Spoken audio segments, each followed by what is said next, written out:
valued customer. Today I want to speak about the perspective and core principles of Sonata investment. At a certain level of wealth, the question changes fundamentally. It is no longer about how to grow capital as efficiently as possible.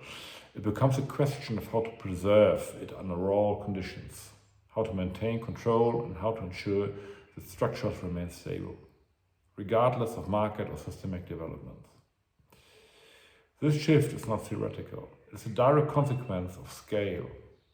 As wealth increases, the margin for error decreases.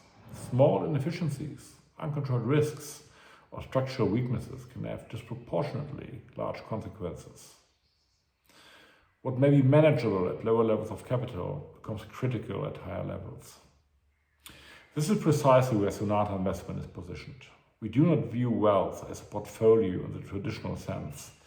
A portfolio implies allocation, performance measurement, and a relative comparison. We view wealth as a structure.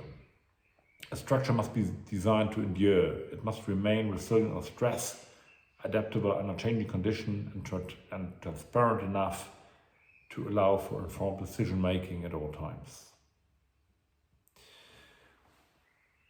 Within that framework, one principle becomes central: the avoidance of loss.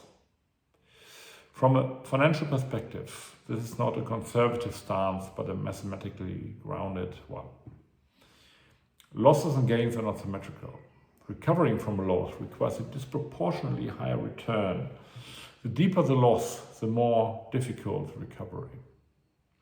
As capital grows, this asymmetry becomes increasingly relevant. For this reason, our approach is consistently focused on downside protection.